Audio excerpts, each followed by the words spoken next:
মৃত্যুর আগে মায়ের সঙ্গে কথা বলতে চেয়েছিলেন বড় ছেলে মোহন। বারবার কল করেও কাউকে পাননি, কেউ ফোন ধরেননি। তখন তিনি বোন আদরির মোবাইলে একটি ভয়েস মেসেজ পাঠান। প্রথমে ক্ষোভে আক্ষেপে প্রায় কান্না মিশ্রিত কণ্ঠে বলেন, বাড়িতে কি সবাই পুরা মরিছে যে কেউ ফোন ধরছে না? এরপর আর ফোন দিলেও কোনো দিন ধরবো না। এরপর মাকে উদ্দেশ্য করে কাপা কাপা গলায় বলেন, মা গো, দুইটা কথা কমো মা, আগুন লাগছে, পুড়ে যাচ্ছি মা। ততক্ষণে তার ছোট ভাই সুমন আগুনে পুড়ে মারা গেছেন। সৌদি আরবের রিয়াদের মুসা সানাইয়া শিল্প এলাকার সেই সোফা কারখানায় আগুন লাগার সময় এই ভয়েস মেসেজটা পাঠান মোহন। আর তার কিছুক্ষণ পরেই তিনি নিজেও সেই আগুনে পুড়ে মারা যান। একই কারখানায় কাজ করতেন দুই ভাই, একই আগুনে দুজনই চলে গেলেন। বোন আদরি এখন সেই ভয়েস মেসেজ শুনে শুনে কেঁদে যান। ভাইয়ের শেষ কথা শুনেও উত্তর দিতে না পারার অপরাধ বোধ তাকে গ্রাস করেছে।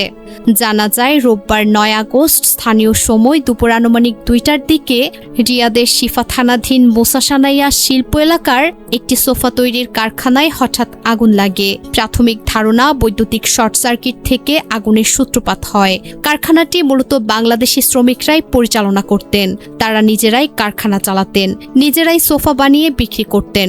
সেখানে মোট 17 জন বাংলাদেশি কর্মী কাজ করতেন। আগুন দ্রুত ছড়িয়ে পড়ে। ফায়ার সার্ভিস ঘটনাস্থলে পৌঁছে উদ্ধার অভিযান চালায়। 8 জন সরাসরি আগুনে দগ্ধ হয়ে এবং বাকি 8 জন কালো ধোঁয়ায় নিঃশ্বাস বন্ধ হয়ে মারা যান। রাত পর্যন্ত উদ্ধার কাজ চলে এবং 16টি মরদেহ উদ্ধার হয়।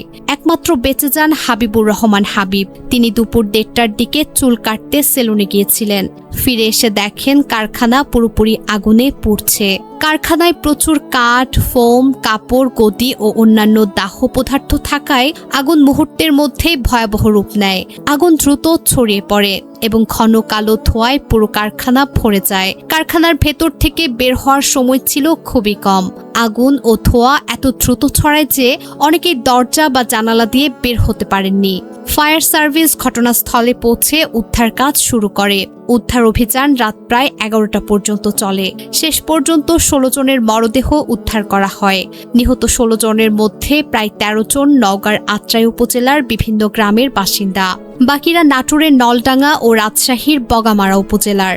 তাদের মধ্যে গন্ডগোহালী গ্রামের 2 ভাই মোহন ও সুমন। রুবেল, কলি, ফরিদ, শুভ, সাগর, মজিদুল, জলিল সহ আরও অনেকেই রয়েছেন। তারা সবাই জীবিকার তাগিদে সৌদি আরবে গিয়ে এই কারখানায় কাজ করতেন। অনেকেই বছরের পর বছর ধরে সেখানে কাজ করে পরিবার চালাতেন। রিয়াদে বাংলাদেশ দূতাবাসের কর্মকর্তারা ঘটনাস্থলে গিয়েছেন। সৌদি কর্তৃপক্ষের সঙ্গে মিলে মরদেহ শনাক্তকরণ ও দেশে ফেরানোর প্রক্রিয়া চলছে। প্রবাসী কল্যাণ মন্ত্রী নির্দেশ দিয়েছেন মরদেহ দ্রুত দেশে আনতে হবে এবং শোকাহত পরিবারগুলোকে সরকারি সহায়তা ও ক্ষতিপূরণ নিশ্চিত করতে হবে।